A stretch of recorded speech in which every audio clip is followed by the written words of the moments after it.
everybody, and welcome back to United Stand Fan Forum. We are out of the Europa League. Faz has cancelled his trip to Budapest. I've cancelled my trip to Budapest. And what a shambolic, horrendous performance from Manchester United. I mean, it was horrendous. Probably one of the worst I've ever seen Manchester United play. It was, honestly, I'm gobsmacked. But we're going to break it all down, get into the goals. It was 3-0 to Sevilla. Don't know how we fumbled that from being 2-0 up at Old Trafford, but this is where we're at now, and we're going to have to talk about it. There's a lot to get into. I know there's a lot of different opinions going round, and yeah, just simply not good enough. But we've got Faz, Double A, and Kev here. I mean, let's get straight into it, guys. Straight off the bat, we're going to go in with a big talking point. It's the first goal. And a lot of people saying, you know, it's Maguire's fault. A lot of people saying it's De Gea's fault. Some people are saying it's both. Faz, you're a big De Gea fan, but I know that you just see it how it is. And how did you see it? Look, firstly, very, very, very heartbroken because you know how much I have been behind David De Gea, especially this season. After Ten Hag coming into this club, everybody's onto him. And, you know, some of the facts you can't rub off after tonight, which is he does have the lead in clean sheets in the Premier League. But as people who come on a platform and talk about game that we see, I must call things as I see it. Whether I like it or not, and it's my favourite player or not, I must call it as I see it. And David De Gea today messed up. Along with Maguire, sure. But David De Gea had a responsibility. When the ball is on you, you have the ball, you have the majority responsibility because you make the decision where the ball goes. You either pass, you kick, whatever you do, it's down to you. Maguire has called for the ball. Maguire did first, bullet point 1. Maguire did what he's supposed to do. Call for the ball. As a footballer, you call for the ball. Hi, I'm free. I want the ball. That's what he did. Doesn't mean that Maguire is in the position to receive the ball. If me and Double A are playing and I've called for the ball and Double A sees me, it's still his responsibility to decide if I'm the best person to receive the ball or not. Yeah. Do you understand? That's football. He could then look at the game and think, right, I see two players, I see him, I see Bissaka. Maybe I'm going to either go to Bissaka or maybe I'm just going to clear it out, let my team just quickly readjust. He has decided to pass the ball to Maguire. Bullet point 2. Maguire is not the best player on the ball. The whole world knows that. And guess who knows that? David De Gea knows that because he trains with him every single day. He knows he's not good on the ball. So if Maguire's asked for the ball, and this is not me blaming David De Gea, this is not me saying Maguire shouldn't receive. You play to your colleagues' strengths. If Double A knows that I'm not good on the ball, why are you going to pass me the ball, no matter how much I'm screaming for it? Can I just say bullet point 3 then, are we moving on to? Harry Maguire's the captain of Manchester United and he's demanding the ball. The first thing he should be doing before he asks for that pass, let's say David De Gea's just looked up, Harry Maguire is there. What is the first thing, the rule of football is you do the window wiper, don't you, like Paul Scholes. So from that moment, what if David De Gea, if Harry Maguire's calling for the ball, the club captain, and he's asking for it, does he not think that he's already checked to see if anyone's round? Well, on this point, I would say, and everyone knows I'm not the biggest fan of De Gea, and, you know, people are actually trying to tell me, oh, Beth's happy about this. Of course I'm not happy. I don't want United to go out. Why would you, don't want them to go out of the Europa League. Of course I don't. But I'm going to say it how it is, and this is what I've said multiple times. I said last week we'd really struggled to win this tie without Bruno. People were telling me we're going to win 3-1, we're going to win 3-0. And I've said De Gea is going to cost us big games for a long time. And you know, people ridicule it for me. People are still trying to tell me now he's only responsible for one of the goals this evening, and for me it's not true. On that first goal, I think it's half De Gea's fault, I think it's half Maguire's fault, I think it's both of them. But De Gea is looking out to the whole pitch in front of him. He can see where everyone's placed. Maguire maybe has a little scan and he thinks he knows, but if I'm the goalkeeper and I see, I don't care if it's a captain, I don't care who it is, everyone keeps telling me David De Gea is a captain at the club. So, you know, David De Gea is in that and he sees Maguire on his own with 3 players around him. And this isn't the first time it happened. He's done it to Fred multiple times. Who the hell passes to Fred in that situation? Done it multiple times. Eriksen at the start of the season for Brentford, done it there. Doesn't learn from it. Today, you can see Wan-Bissaka on the right-hand side, not a great position, but a much better position, which is less likely to lead for a goal. You see Maguire with 3 players. Yeah, they're not close to him yet, but 3 players surrounding him. You know he's slow. It's right on your goal line. You're in a quarter-final of the Europa League. It's a really important game. You're only like 10 minutes in, was it? You don't make that pass. You don't. 8 minutes. But can I just to finish my point? The mistakes are done in phases. The phase 1 mistake is he has received the ball, and instead of making his mind that I'm going to clear it, he started analysing who am I going to pass it to. As you're doing that, the whole world are going to see the screenshot of Bissaka having the Sevilla player near him and Maguire free. But pictures can tell you a lot, but not the truth. The truth is, in motion, the players are moving towards Maguire. And he can see the players are moving towards Maguire, and Bissaka's coming in, and Bissaka's free. So you pass it to... At that moment, Bissaka looks like the likely person to receive the ball. Yeah. But he still decided to go off the sound of Maguire, because he's calling, and give the ball. The captaincy band doesn't mean you are 10% more likely to receive the ball. It don't mean anything. No. Captaincy band don't mean anything. Not. If you're the right person to play the ball, you're the right person to play the ball, whether you have a band or not.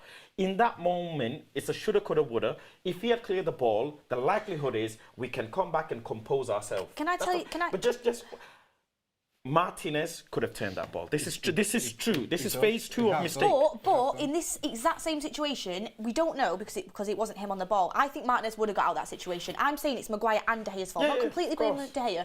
But say if Martinez didn't, or it was a Varane, I'm telling you now, everyone would blame De Gea. It's just because Maguire is a scapegoat for everyone. They blame him for everything. I don't think that's true. I agree with what Faz is saying. It's 2 phases of play. First off, I agree with what you're saying with De Gea. He has the view of the whole pitch. He needs to make the best decision in that moment. And there's people saying, but if he'd have kicked it long, he would have got flack for that. But if he kicks it long, it's still 0-0. So, and the players won't think like that, so kick it long.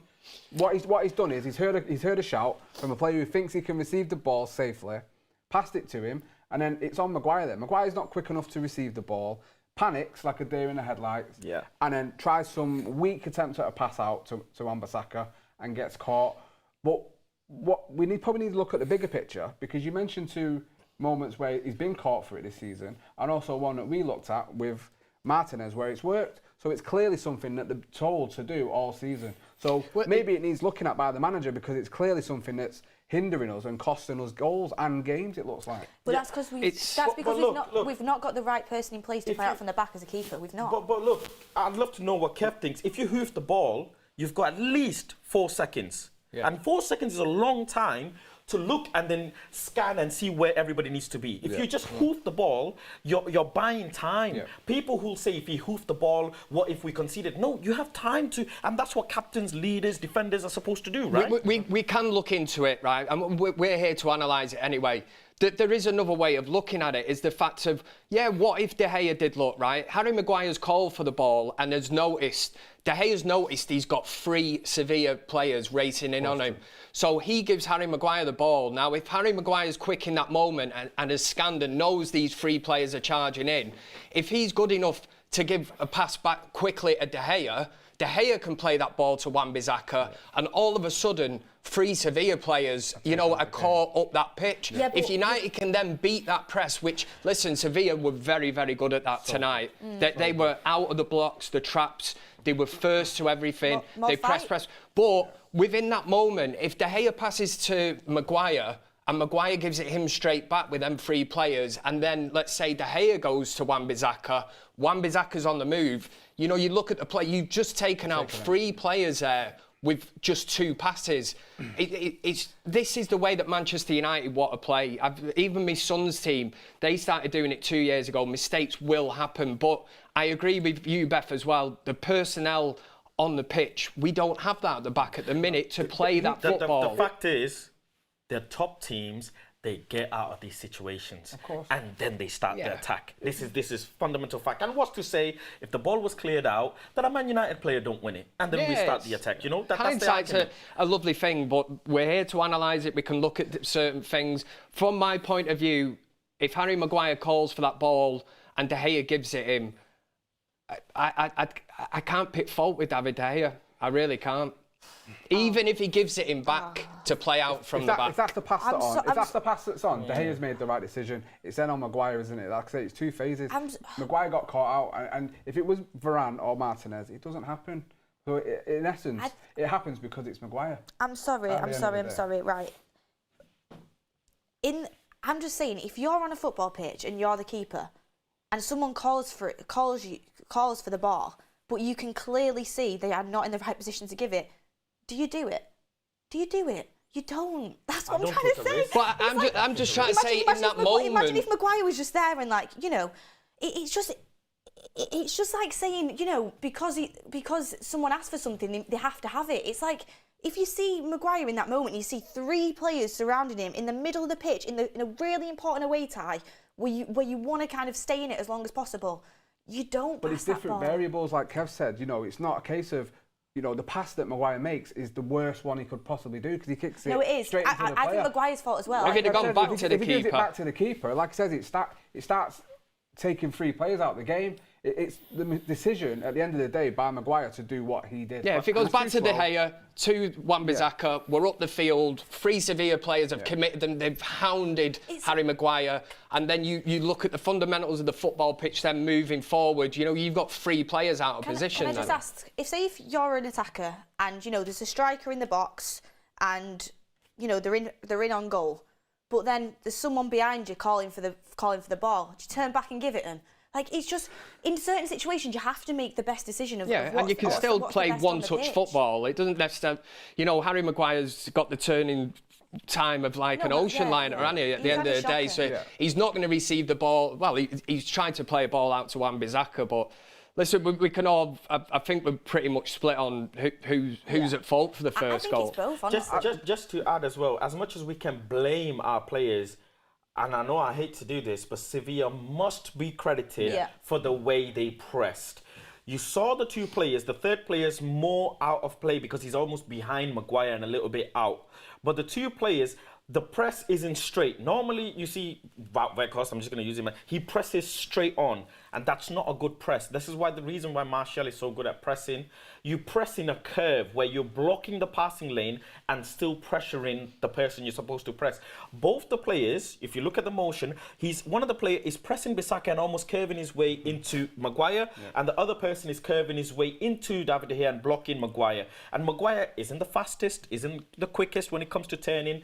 If Maguire, for example, lets the ball run through his legs, acres of space and you can kind of recoup, but he's not got that awareness and whatever. But both the players, they pressed really well, and obviously the pictures will make it look like, you know, there's space for Maguire, but there isn't. When you're in motion, both of them together, the keeper's panicked and he's just released the ball. And the fact is, in my opinion, in 3 options, hoof it out, Maguire or Bissaka, hoofing it out was probably 50 to 60% best option to do. And in football terms, that is setting, as they say, setting traps. Sevilla have done that, and that would have been a game plan before this game. They know Harry Maguire, it was going to be shaky. He's not starting many games for Manchester United. He's in the firing line, whatever. They know, you know, they've got pace. Get on this guy. You know, he is shaky. He will give the ball away, and that's exactly what happened for the first goal. We saw it in the first leg, you know, and the manager even said if we had another 5 minutes, we'd have won that game. They started tonight like it was that last 5 minutes of the game. They was so quick out of the traps. They didn't give United a second to breathe, a second to do anything, and it cost us because the mentality wasn't there to claw our way back into the game, which we saw later on, obviously, with what happened for the rest of the game. But it's so important to get through them first 20 minutes in an away game like that, when the crowd's up and the players are really fighting for their lives to get ahead in the game, the home side. And we played straight into their hands. The annoying thing was to give that goal away so early. And then the big moment is the goal that's disallowed at the end of the second half. Because at 2-0, I thought we were out of it then, even though we had 45 minutes of football left.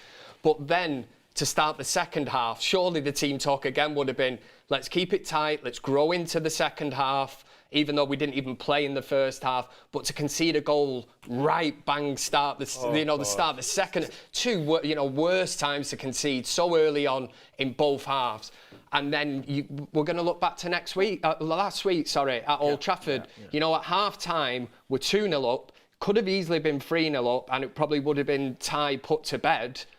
And then all of a sudden, you know, a couple of lapses in concentration defensively at Old Trafford, 2 own goals, 2-2. And we knew this was going to be a tricky tie, didn't we? We did look at it and we were like, this is going to be tricky. If it's at Old Trafford, we'd have the crowd behind us, but actually going to Sevilla... It's a tricky tie, but there's no excuse for that performance at all. No, there isn't. Absolutely. I'm finding it hard to put into words because I really can't understand. We have just been... What are we going to play it off then? We've just been outpassioned, outplayed, outpassioned, outfought, out everything. Outsmarted in tactics. What did we say before watching it? It's unacceptable. You know, you find it hard because you're like, these players, you know, and we can talk about pride and everything. We can talk about the fact Martinez ain't there, Varane's not there, Bruno wasn't there. But these are still players when I looked at it today and thought, well, this is pretty much the team I would have gone with. Yeah. I don't think I would have risked Luke Shaw, wouldn't have risked Rashford knowing he's coming back from injury. I was happy with the team. And then all of a sudden you're kind of watching it and you're like, we're second to everything. And that, it's not right, that. It's mentality. It's mentality. Yeah. Sorry, I was just going to say, do you know what one thing I wasn't happy with when I looked at the team? And I'm not, again, I said that the goal was 50-50, but I wasn't happy with Maguire starting. And the reason I wasn't happy is because he had a shocker against Nottingham Forest. I don't care if he kept a clean sheet, he had an absolute shocker. I don't know if Shaw wasn't fit enough to start. If Shaw wasn't fit enough, then it was the only option we had. But if Shaw was fit enough, he should have started that game with Lindelof 100%. I think the problem you get there is it starts to become a Harry Maguire witch hunt, I think, sometimes, because... It's not all on him. No, it's not. And I think he had to start tonight because Shaw just come back from injury. Maguire's out on Sunday. Yeah, he's got one eye on that. It's not worth risking Luke Shaw tonight when Harry Maguire can play and you bring Shaw on a little later like he did. I think it was right that he started Maguire. The problem, like you say, Kevin, what's wrong with this team? The mentality is absolutely shocking. And we saw it last season. A lot of the players that were there last season played tonight. And they just drag everyone else down with them. And I think no one is comfortable with certain players in the team. And it just showed again tonight. There was no fight. There was no cohesion. And it just looked like... I'd go so far to say that was worse than Liverpool. Can I just add as well one thing? After that, I'll bring in some super chats just because there's loads coming through. But you have your point first. This thing about risking a player, I frankly don't agree. Ten Hag says it himself. Mourinho said it years ago himself as well. Top athletes, majority of the time, play with pain. Majority. You have little niggles, this, that, the other. This is part and parcel of football. If you playing for Manchester United are going to play for 4 trophies season in, season out, like we expect you to do, there will be games, considering there'll be Champions League games, right? There'll be FA Cup next season, Champions League, hopefully, that will make it. You know, these risks need to be taken. And today, Ten Hag took the risk to play them 2 at the second half. And I'm with him, because at the end of the day, we needed them. Do you know the first manager to call that out was Mourinho? Yeah. Remember Smalling said he had a problem, and Mourinho was more or less like, some kind of foot injury or something, was it? And he more or less said he could have an injection and play through the pain barrier. John Terry used to do it for Chelsea. Yeah, and that is a mentality thing. It's very easy to go, no, I'm not available today. And the second thing is in the first half, when Sabitzer is getting pushed right to the stands, smacks his head on the little ice box thing, there's 10 other players on the pitch. You look at that and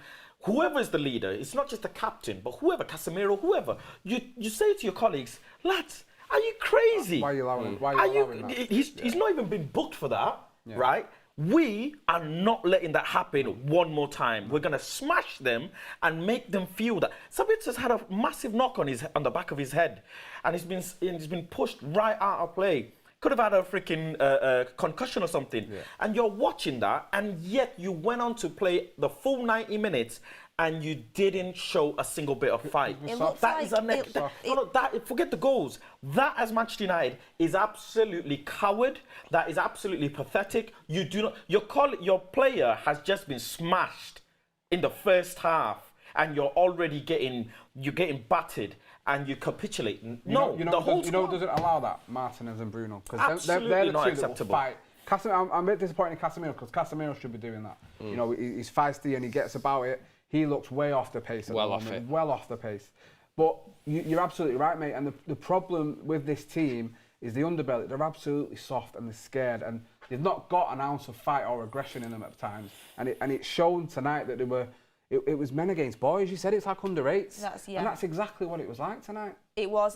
There's no excuse. When the thing that rattles me the most, like, you can lose games of football, losing it. I mean, how many second balls did we win? I couldn't count any. Like, honestly, the only person that I think can come off that pitch holding their head high is Anthony. Yeah. That is it. Yeah. He's a warrior. Yeah. He's a warrior. We're lacking in warriors, honestly. I mean, I don't want to point players out, but Sancho was just an embarrassment, I thought, in the first half. Like, that is just an example of what you don't do as a United player. Not tracking back. Not tracking back is the first thing. You can have all the talent in the world.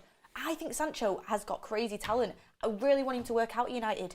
But not tracking back, jogging back in a Europa League quarter-final, it's embarrassing. We witnessed this on Sunday, didn't we? That kind of Forest. summed it up, but I mean, I need to get through super chats because there's absolutely loads coming in, and I'm really sorry if I've missed any. I've tried to take a picture of the majority of them that I could find.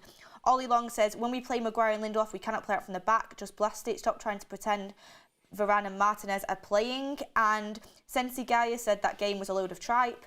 SK says, hoof it out to protect Maguire was the instruction the manager gave De Gea, wasn't it?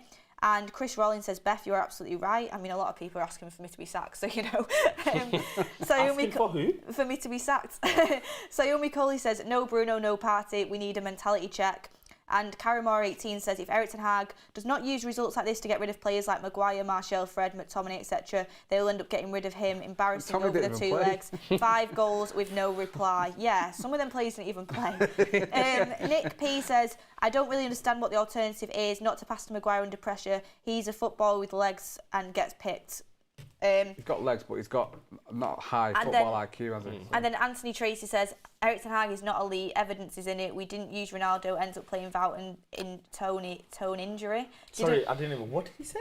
He said, Erik ten Hag is not elite, evidence is in. Didn't use Ronaldo and ends up playing Wout and Anthony Martial. Didn't rotate the squad and now running out of steam.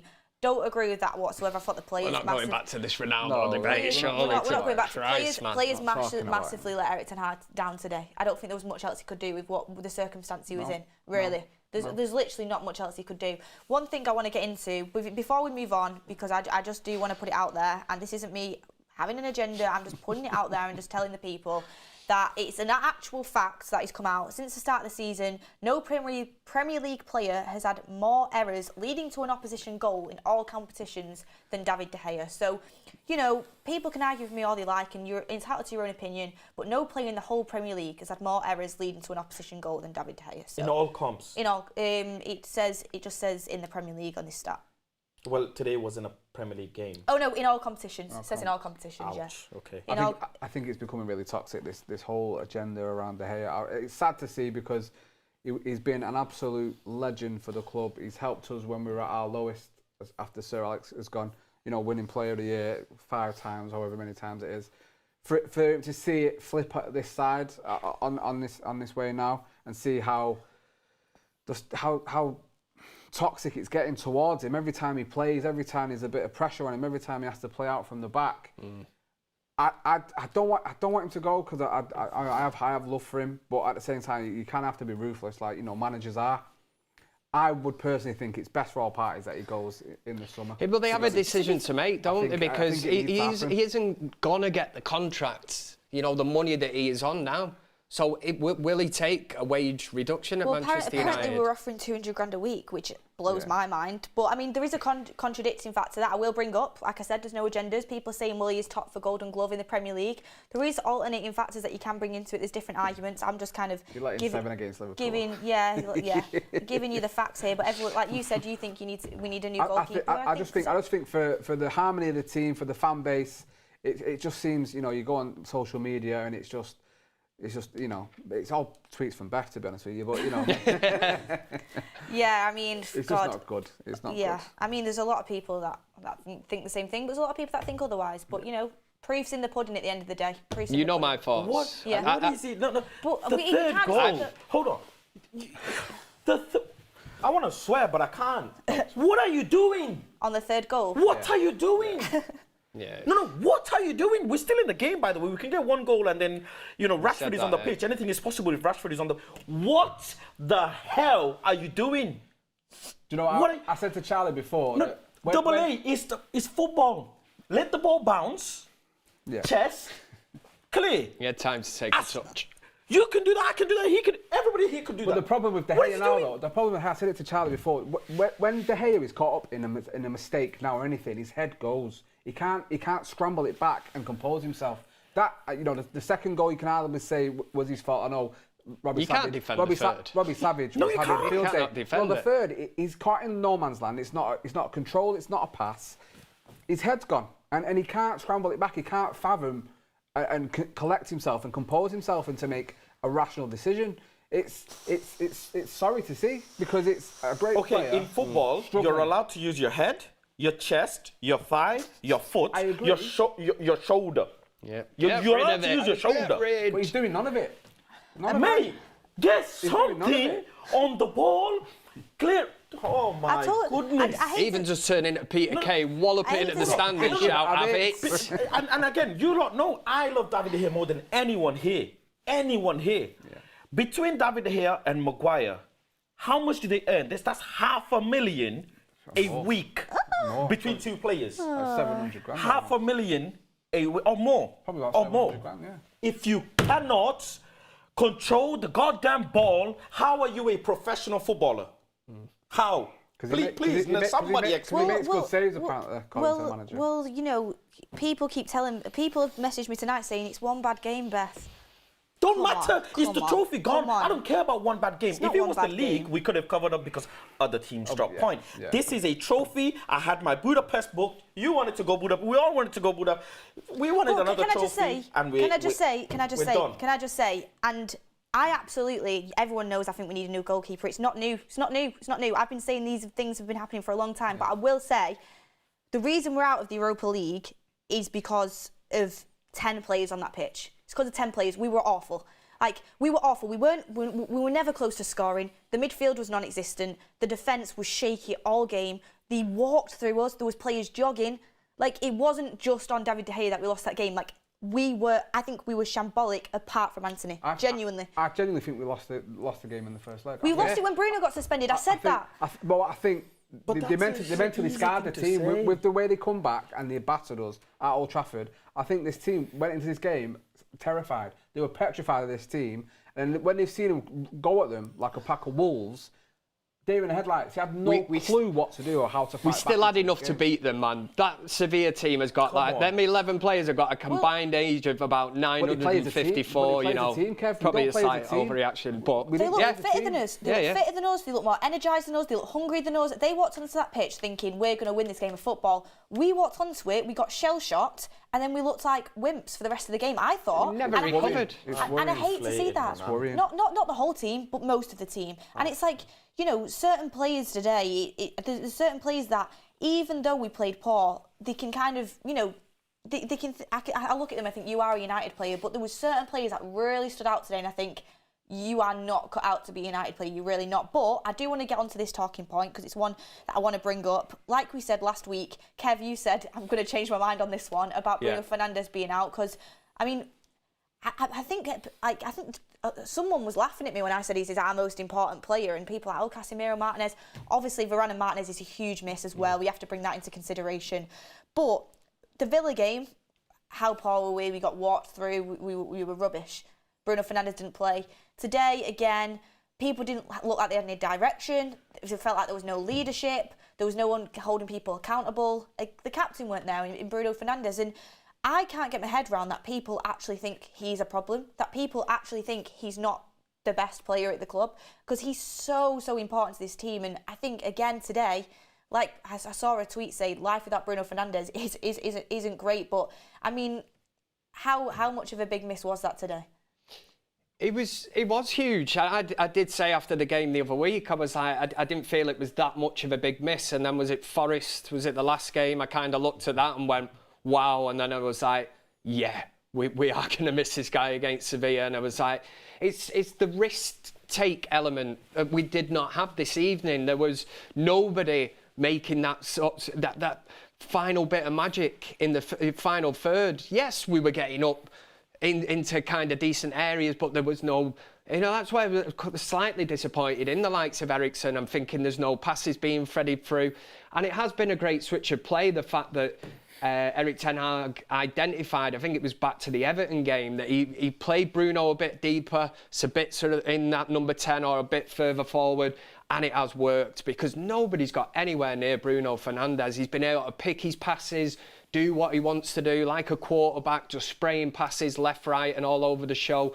And yes, of course, listen, I don't want to sit here and say we've lost the game because Bruno Fernandes wasn't playing this evening.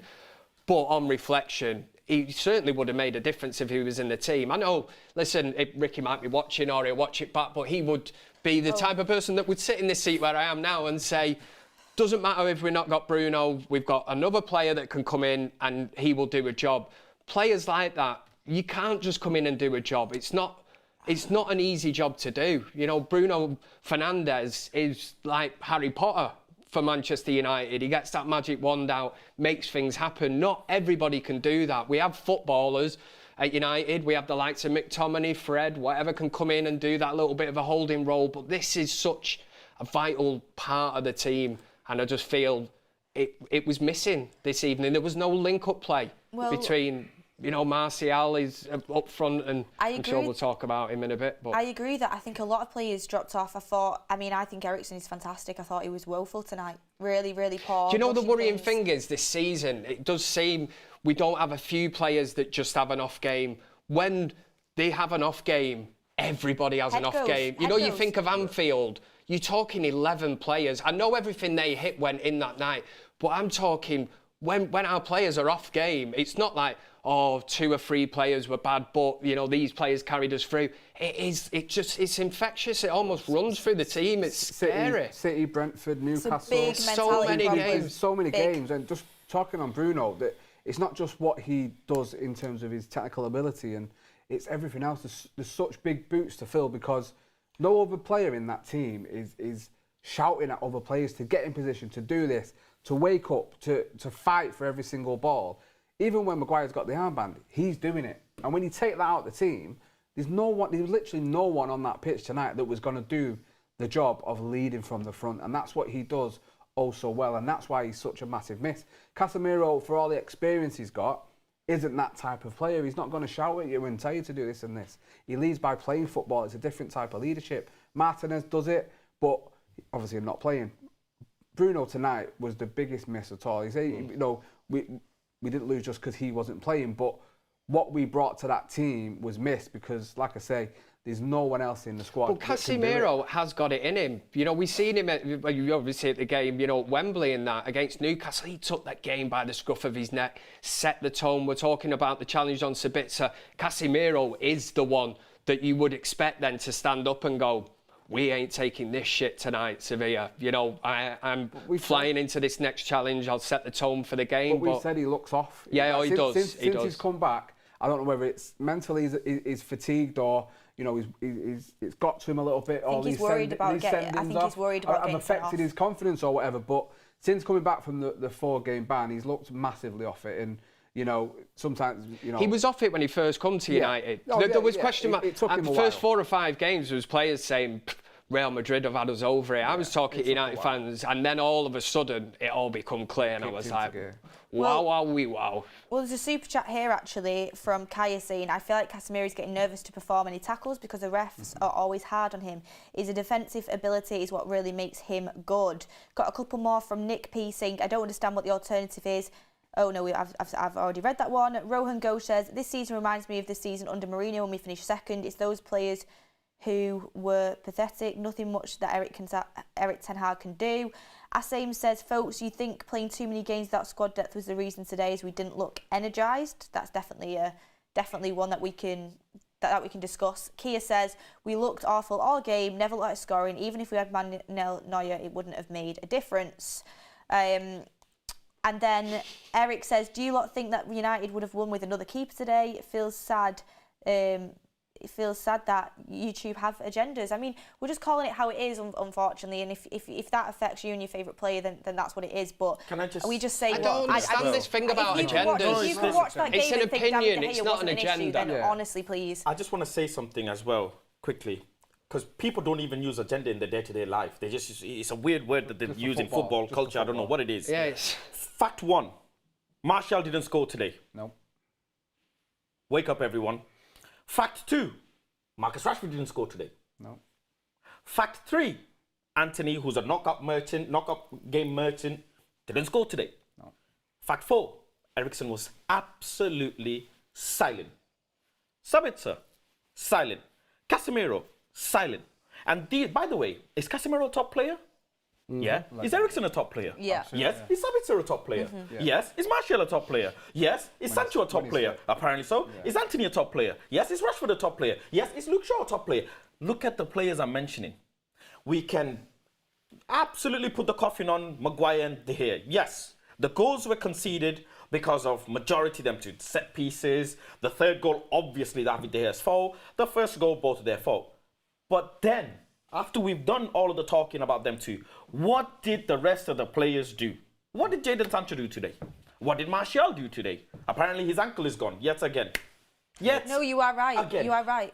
Okay, Rashford came on, pressed, tried to do his thing. Didn't work out. What did your favourite, some of you, Wout Weghorst do today? What did he do? Breathe. Who are you going to... Listen, we conceded the goals. But Man City concede goals as well. But guess what? They concede 1, they score 2. They concede 2, they score 4. Why can we not score goals? Why is it You so are hard? right in that fact. Obviously, conceding that goal is a real problem early doors.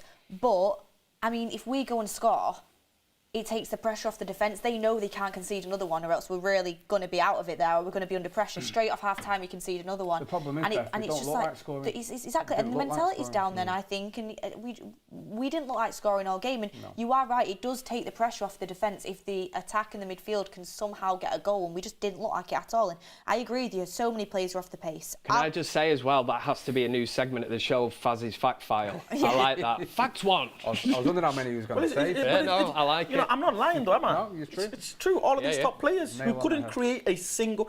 I think first half we didn't even have a shot on goal, did we? No, I don't think so. I said that to you. Top didn't I? players on the pitch. Top players. 2 £80 million player. 1 Ballon d'Or, again, fact, sorry about that, but yeah, Ballon d'Or thingy player on the pitch apparently makes the team play best. Gone off with an ankle injury. Eriksen is supposed to be a top player. I'm not saying they're not top players, but the players on the pitch didn't do anything. Second half, the guy put 2 of his best players on the pitch as well, Rashford and Luke Shaw. Little moment of, we look like we're dangerous. Nothing, zilch. We are not a threat in set pieces. No. We are not a threat in free kicks, corner kicks. What's going on? Well, A number 9 would be nice. Yeah, it A would. goal scorer. It would. Yeah. It would, definitely. Yeah. Alex said, forget Casemiro being our best player. Bruno is. I've been saying, yeah, I agree with you. If we ever, Adele says, if we ever want to be successful again, we need to be ruthless and start giving chances to players that lack mentality to play for United. 100% agree on that. Yeah.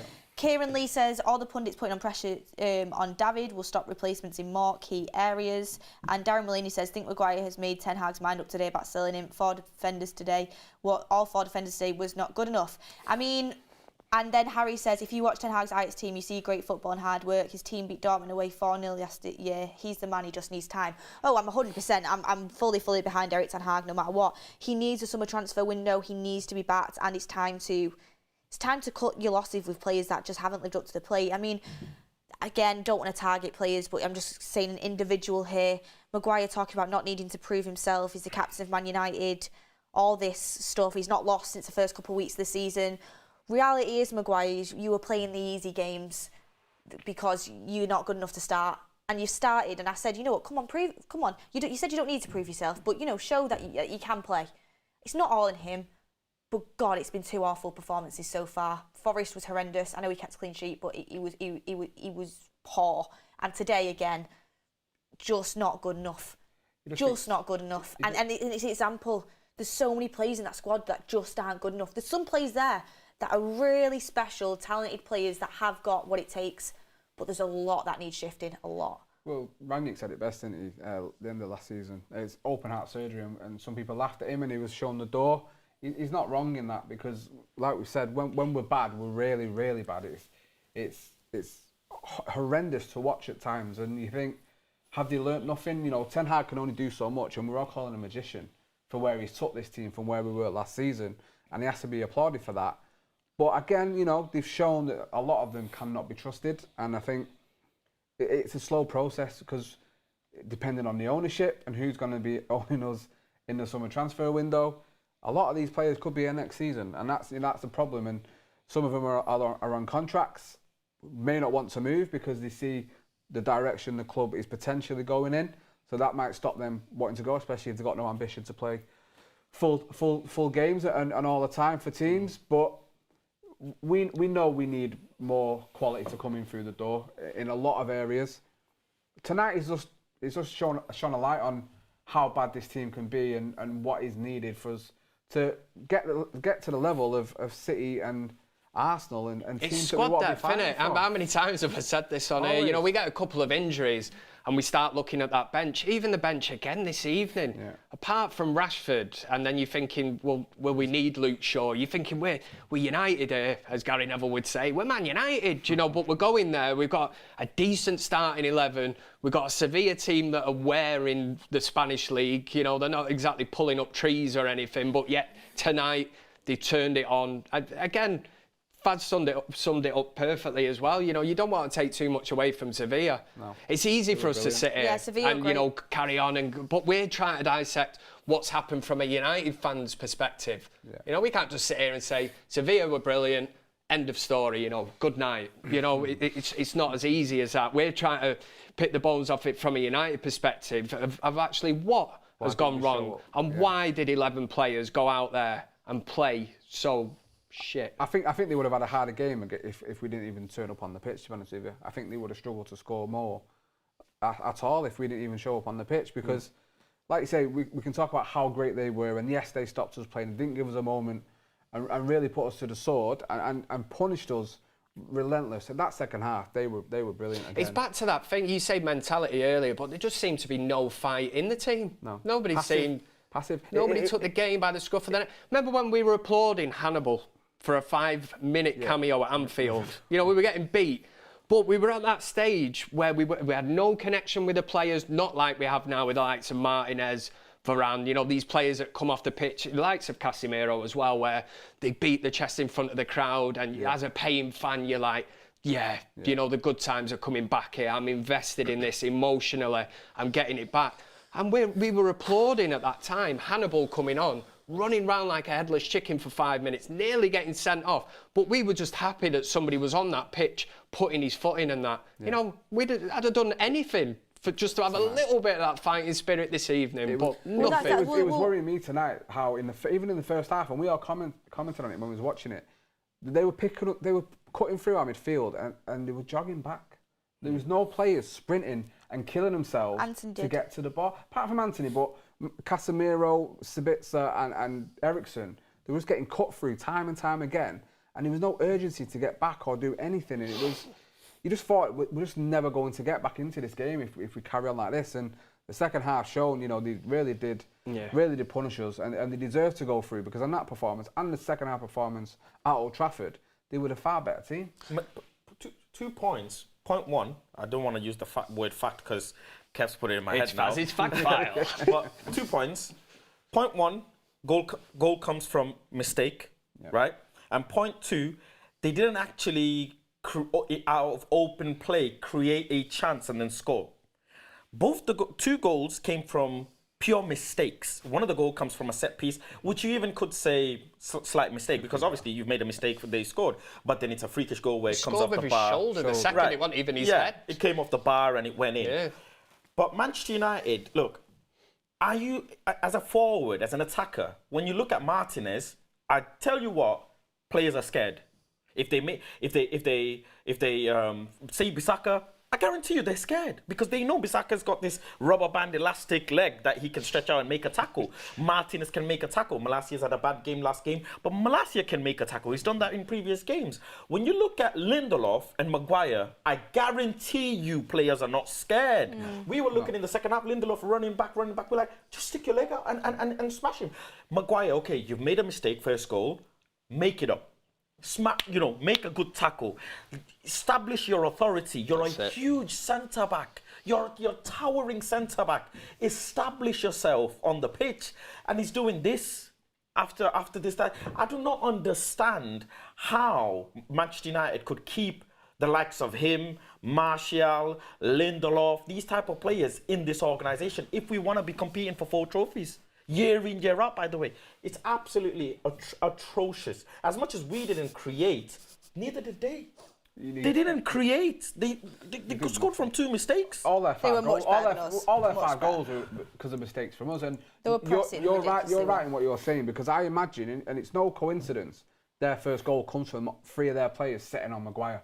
That is a game plan. That's a tactic. That's a yeah. game plan. It's something they've They're weak. they've Their spoke about. Their centre backs are weak. Get on. You very rarely see 3 players run to one person. No. And that's a very, problem. very rarely. That's a because, problem like I with this said team. earlier, when we were talking about that pass, you're taking 3 players out the game. Yeah. They obviously knew. Yeah. You know, if this guy needs a couple of seconds to get his foot on the ball, and then he starts turning, trying to get his head up. You know, if you can get in and take the ball off him, they've executed it. 1-0 within 8 minutes, and a mountain to climb from then on. They listen. They all pressed together. They saw our triggers, and they all pressed together. We didn't press hard enough. No, we didn't. When they were running at from their half to ours, we're jogging. Why are we jogging? Why are we not collecting yellow cards? Why are we not? They're scratching. They're pulling us. They're pulling our shirt. They smashing us out the field. Why are we not doing the same? Mm-hmm. It's the same. It's very, very simple things. We just sat there. We just sat there watching us get battered. Toothless. Yeah, I mean, it's frustrating. It's frustrating. It really is. I mean, it's even when Anthony went and shook the referee's hand when he got a yellow and he kicked someone, I was like, at least he's done something. Do you know what I mean? At least he's showing aggression. Do you know what I mean? Yeah. Showing a bit of fight, showing a bit of care. But it's at times I like agree. this when you look at the travelling Red Army as well, and you think, the money they've invested in that. I know it's very easy to say, they should be refunded and that, but there are certain games that you look at and you think, that's, the fans have turned up, they paid the money, they've gone, and yet the players, for some reason, haven't turned up. Again, credit to Sevilla, but it's still, I can take getting beat. We were saying this earlier, weren't we? It's the manner of a defeat. If it had been a close end-to-end game and we give it a good goal, what you'd think, right, fair enough. But to go out like that, I mean, 3-0. Well, I wanted to ask you guys before we move on to the Brighton game, because we are coming towards the last bit of the show, and I do want to talk about Brighton. I mean, away from home this season, Newcastle, terrible performance. City away, terrible performance. Brentford away, terrible performance. Anfield away, horrendous performance. Sevilla away, bottled it. Is there a away mentality problem in the team? 100%. Yeah. Yeah. I think there's a big 100%. mentality issue. There's a big mentality issue with this team. Luke Shaw's called it out multiple home times. form's not a problem. But forget that alone. They love playing at home, That's but it, yeah, Forget that fact alone. I mean, Eric Ten Hag has owned up to it. He said it himself. I would love the home form to be carried into my away games. He said it himself. And are the fans turning up? Yes, they are. We're there supporting, each game. But it's the players, they go away and it's like they just crumble. I don't know why they're so scared of trying to take the game to teams. I think except for Forest, Wolves, some games like that, the big games we just cave in. Yeah. Well, here's one for you. Brighton at the weekend at Wembley. I actually think we're going to win. Not a lot of people in the chat are saying Brighton are going to thrash us, and it's going to be a really tough game. But it would be typical of United, but Yeah. I can't share that optimism at the minute. I think it's just because I'm downbeat, and do you know what? I couldn't think of a worse team to actually be playing in the semi-final at this minute. They are on fire. The good thing is there's no Maguire, so that straight away we're already on the front foot, aren't we? I think in terms of all we can do now. Our season kind of hinges on this now. We don't want this result to really capitulate the whole season, because we've had ups and downs, yes, but we've all found a love for this team again in aspects and certain players. And what Ten Hag is bringing it, we're fully behind the manager. I trusted him to get the win tonight. I thought he might pull something out of the bag. Hopefully he's saving that now for Brighton, because we don't want it to end like this and only focus on the league and then limp to top 4 when we've promised so much and been on the cusp of doing some really great things this season. I'm going to go with Beth, and I think we just might pull it out of the bag. I think tonight they'll lick the wounds. He'll give it to them both barrels, and we get back to Manchester, and we have to go again. Sorry to use a Stevie G thing, but we have to go again. We have to really start and prove that this team and some of these players have a future beyond the end of the season. The Europa League would have been a nice trophy to win. It is a trophy. I'm gutted that Faz has had to cancel his hotel in Budapest. Sorry, mate. But Yeah, but as much as you're gutted for me, I'm gutted Hey, for I've all had the to cancel players. mine. what I was going to say is, it's made it slightly easier because we are third in the Premier League. Yeah. It's not like the year when Mourinho threw all his eggs in the Europa League and we had to win it to get Champions League football next season. Now, if we were pissing around like the likes of Chelsea and Liverpool at the minute, who were outside, and we were in that position where we've just gone out the Europa League, you know, this would have been like, rah! You know, I can't. But I think because of where we are in the league, Carabao Cup, we've got an FA Cup semi-final now to look forward to. Said it the other week. I got people on at me saying, how has he overachieved? I do think for his first season, Massively. you know, he's on course to break boundaries and, you know, the expectations that would have been put on him. You know, it wouldn't have been, right, this season, win the Premier League. You know, we want to be top of the league, winning another cup, domestic cup. It was never going to be that. No. It was all about top 4 this season. And for me, anything else that comes along with that is just an added bonus. So we have to build in the summer. If you give me the chance to win tonight or win on Sunday, I'm taking Sunday every day of the week. I'd rather go out now, only for the fact it gives us a chance of stopping that lot over in Bezic winning a treble. I'm sorry, if we play anything like that, we'll get absolutely well, you need to be a bit more pilloced. positive. Don't worry about it, Beth. Don't worry about it. Positivity soon changed, didn't it? I think, you know, we'll win on Sunday. I do think we will. Every time every time we've been battered, have we responded well? Pretty much every time. Yes, we have. Well, you need a reaction. Funny facts of Fazza, whatever you call it. We have responded Faz's well. fact fire. We have responded. Liverpool game, City game, Newcastle. Yeah. We've responded every time. Yeah. Ten Hag is going to respond. This is true. When Ten Hag is, you know, down and it feels like he's down and out or whatever, he comes out and waves his magic wand and the players turn up the next game. And Brighton, I feel like that will be a similar situation. Yeah. One of the points, it's in Wembley, right?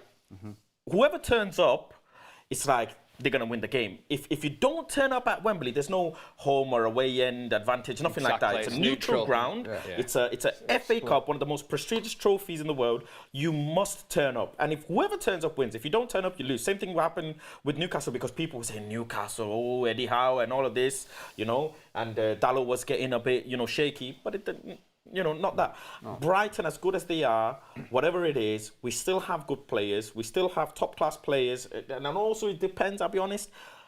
Anthony Martial, is he going to play? You know, we don't know what's going to happen. I'm sure the presser and stuff is going to come out and we're going to find out about Martial. But it seemed like he was kind of limping or you know, slow walking, you know, back into the dugout. But I think whatever it is, at the end of the day, we have a squad. And Ten Hag says it every presser, we have a squad. We do have players. They are getting paid. They're top players, whether you agree or not. We've paid top money for them, and they have to perform. If you want to play for Manchester United, this is how you show. Fred has done it on some occasions where he's shown us maybe he can stay. Scott McTominay has shown us in some occasions maybe he can stay. Maguire has shown us in some occasions maybe he's not as bad or whatever, or he's won a game. But Sunday, I'll be honest with you, Sunday, I want FA Cup signed, sealed and delivered. Because you embarrassed me at Etihad, you embarrassed me at Anfield, and you don't do that. No, you don't do that. You don't. You've embarrassed me today as well. Yeah. I want FA Cup at any cost. I don't want to hear. I want to see fight and desire. I don't want to see who's involved, who's got a booking, who's got a suspension. I don't give a toss. You are a Manchester United player and you win me my FA Cup because you embarrassed me. You embarrassed me in some game, and you do not embarrass me against Etihad. You know, do not embarrass me against Anfield 7-6 and today. I want to sign till I deliver. End off. I don't want to upset you, but it's only the semi-final, so we don't win it. If we have to win. We have to win the FA Cup. We have to win the FA Cup. The good thing is, though, we've been there this season. We've got a trophy there, so you know, hopefully the omen is on our side. Yeah. The team are comfortable. They know what it's going to be like there. Brighton haven't really been to Wembley that often, I don't think, in the last couple of years. So hopefully that's going to be in our favour. And this team, like you say, they're embarrassed now. They're going to lick the wounds and they have to show up. This Manchester United team can't let the season end. Why does it take us getting embarrassed? Like, obviously, I'm not saying like we've had some brilliant games this season, but we do have some really good games, and then we have an embarrassment. Then we have some really good games, then we have an embarrassment. Why do we have to get embarrassed? Because it's Ten Hag's first season. It's just. It's been going on for a while though before Ten Hag. I mean, Ten Hag needs to. He obviously needs to kind of find find the luckily, deep luckily reason. the smooth's But been more than the rough this season. That's what you can take. Last season it was rough over 2 managers. We've had more smooth than rough this Yeah. season. The It's injuries transition. at the minute as I well am- have been Transition. horrendous. I am going to read 11 players out. I'm going to read the super chats out. We're just getting towards the end of the show. I'm just going to cover the last little bit first because we only have 5 minutes left. So much to speak about tonight. Yes. But first of all, I just want to bring up quickly, it's not a witch hunt, I just need to bring it up because it was a talking point, and it's Jadon Sancho got a lot of stick for not tracking back on commentary and from the United fan base. People say he needs a run in the team. I said I was really positive about him tonight. I was like, what a good place to show your case to all. You know, go out there and kind of showcase yourself as a United player. Obviously, everyone was poor. It wasn't just him. But he's going to lose his place now. Rashford's back. And I just don't see him getting a permanent spot in this team. What are your thoughts, Faz? Yeah, he's going to lose his spot when Garnacho comes back as well. This is not acceptable. There is nothing to do with confidence, I repeat. Nothing to do with confidence. But because guess what? When he scores, he's celebrating, fist pump in the air. There's plenty of confidence. He does, you know, the other day he scored and then he was counted as offside. Nothing to do with confidence. It's simply down to him. He has to go, he has to bite down. You know how boxers bite down on their gum shield when you're down? You have to go and you have to fight. Anthony got absolutely annihilated all season at the start. And he said, no, I'm going to turn up and I'm gonna start growing. He started using his right foot. He started beating his man. He started showing why Ten Hag has brought him. Jadon Sancho has had the utmost amount of patience from us, the utmost amount of love from us. We've done everything we can to protect him, to love him, to care for him. And the manager, most importantly, has given him his privacy, has dealt with him in the most professional manner, in the most nurturing manner, brought him back, now's giving him a run of games. And when it's crunch time, you have to perform. This is a performance-based business. I don't want to, say, okay, he's done or whatever. He's a 23-year-old player. He's got still a few years before he hits his prime or whatever. But you need to start showing at 23, 24 years old. You need to be somewhat even if you're I think it is confidence. Even if you're dropping 6.5 out of 10s, right? Consistently, that's still you're consistently being 6.5. You're consistently being 7. If one day you're a 8 and one day you're a 5, it's a bit worrying because you're either champagne or shit. And it doesn't help the team. I'd rather you be a 7 consistently. At least we can rely on you somewhat. Because when Garnacho comes on, guess what? He's going to be our second man who's going to come on and give us impact in games. He's been the most impactful player off the bench this season. That's a start as well. Yeah. Why isn't Jadon Sancho performing? I don't think he's confident. I can sum it up in a sentence for you. I love Jadon Sancho because every time I'm on here, I've got to have a conversation about him. At the moment, he's a luxury player in a team that can't afford a luxury. And that's what he is. But what is a luxury player? What's the luxury he's bringing? This is what I'm saying. When the team's fully functioning and we're playing consistently well for 90 minutes, he will then show his goods. When he's having to fight and show grit and determination and fight, and like I say, the thing not tracking back, he's doing it consistently. He at the moment, his mentality is not in the right mind frame to play in this team, and he's not able to do the things that are being asked of him. So that's why he's a luxury. He's a luxury we can't afford to have at the moment. He's the type of player that's not fitting the system. And that's why he's showing up as not performing and dropping stinkers every now and again. Well, the fact is, you can have all the talent in the world, and I've said this, Giggs and Beckham used to run up and down that pitch like there was no tomorrow. United wingers have always done it, no matter what. Even Ronaldo did it, and he was one of them, probably the most talented winger in the league. And he still ran up and down that pitch because he had a manager that demanded it. And Erik ten Hag, I'm sure he saw some things today and he's like, I'm not having that. I'm not having a winger that doesn't track back. It's frustrating, it really is. And that's the least you can do, really. Like, if he's having a bad game, if things aren't paying off for him going forward, the least I expect is for you to cover, for you to track back and for you to give everything on the pitch. Exactly. Not giving everything, it's just, there's no excuse for that because that isn't talent, that isn't if you're technically good or not. That's the basics of that role. It's personality. It's personality, yeah. and you need to show up when you're playing for a team. You don't just walk in and play for a team like United and not track back. That's what the frustrating thing about it. I actually think it is confidence, not the tracking back stuff. That's not confidence. But going forward, I mean, I think he's fragile. I can't watch Jadon Sancho at Dortmund and watch him now and think it's not confidence because there is 100% a player there. He was unbelievable at Dortmund, and I know people say it's a different league. He was still unbelievable. He was unbelievable.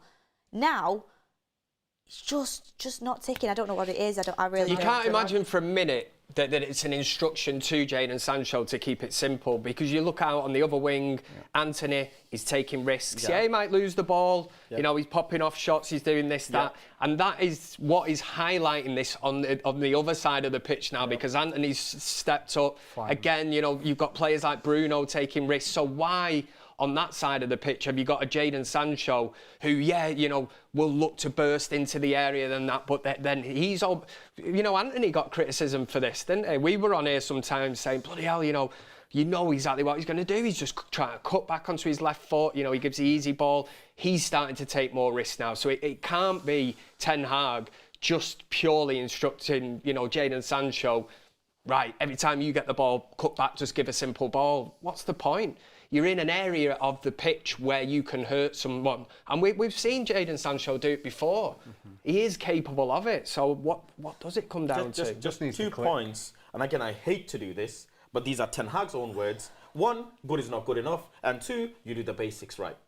That's it, simple. Do the basics right, which is run. Run, and run hard, and run at high intensity for 90 minutes. Again, reference to Ten Hag when he talked about Garnacho in a press conference, said Garnacho can run and keep an intensity for 90 minutes. As sometimes we might need to do it for 120 minutes in some competition.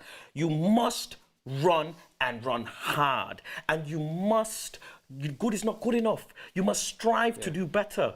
You must strive. When the chips are down against you, you look around and you say, you know what, lad? I'm going to do something more. I will fight. And he just doesn't show it. I said it the other week, we were talking about Sancho, and I said, this is my personal opinion. Again, this is where these agendas and all this, you know, toxicity comes from. I'm like, I'm not. I'm just trying to say, you know, Eric Ten Hag did not bring Jadon Sancho to Manchester United. He was a Solskjaer signing. And I said, I believe from now until the end of the season is the time now for Sancho. People are like on Twitter, oh, Kev, you're writing him off. He's only 23. I'm not writing him off. My opinion is that Ten Hag is now going to give him until the end of the season. He's going to weigh that up, see what he gets in return. And if he doesn't like what he's seeing, there is a possibility that he will sell him. That's my opinion. For all the confidence in him, he's not getting enough back from him. Like you say, you need to leave everything out. It works both ways, doesn't it? Like a relationship. You're not getting anything back. I said it on here before, he's giving him all the tools that he can to be a success at Manchester United. He bent over backwards for him. And he's getting nothing back in return. And it comes to a point where a manager's going to say, especially one of Ten Hag's mentality, you're better away from this club because you're not doing what I need you to do. And there's players that are waiting on the sidelines that will do it a lot better than you. Garnacho is a point. Palestra, Ahmad could come back. They could all be ahead of him. Sancho needs to get himself together now, and he really like you say, give me 10 7 out of 10s rather than an 8 and a 5 and a 9 and a 2. Give me 10 7s. Surprise, he wanted Hakpo as well. Well, he's not going to have the opportunity because I don't think he gets back in now. Rashford's here, and then obviously when Garnacho's back, he'll come back in as well. But I mean, that is the show wrapped up. I'm not going to do a man in the match because there wasn't one really. That's an hour gone, and you know we could keep talking, but just a quick one before we end the show. Predictions for Sunday, everyone. Faz, start with you. 2-1 Manchester United. Woo, Dubai. Yeah, I'm going to go for the 2-1 as well. I think that's what I'll have. I'll go for a 1-0 United. 1-0 United. See, we're all predicting United win. We just can't help ourselves. Don't know why. on this evening's evidence. End on positivity. Yeah, why not? I'm going to go with 2-1. Bruno Fernandes is back in, so we can actually create a chance. Yay!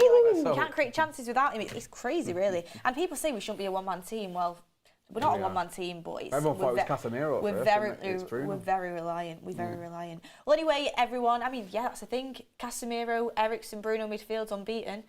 People kept telling me, "Oh, Eriksen should play in the 10." You know, Bruno should be dropped. Come on. Anyway, here's what it is, everyone. I mean, to get that. Yeah. We got beat by Sevilla out of the Europa League. It's unfortunate, but you know, it is what it is. We've got to move on. We've got to pick ourselves up, and we've got an FA Cup to go and fight for on Sunday. And we'll be back. Well, I won't be actually back here because I'll be at Wembley, but Charlie will be back here with the gang on the fan forum. So make sure you check that out and check out all the match day content as well. And hopefully, we're coming back from London with a result and going to the FA Cup final, but we'll have to wait and see. But let's get behind the team now, and yeah, don't let it ruin your week, everyone, or your weekend. I mean, it's a quick turnaround, isn't it? But thank you, everyone, for tuning in. Thank you for putting all your chats in below, all the super chats. I appreciate it. Oh, I actually did miss a few.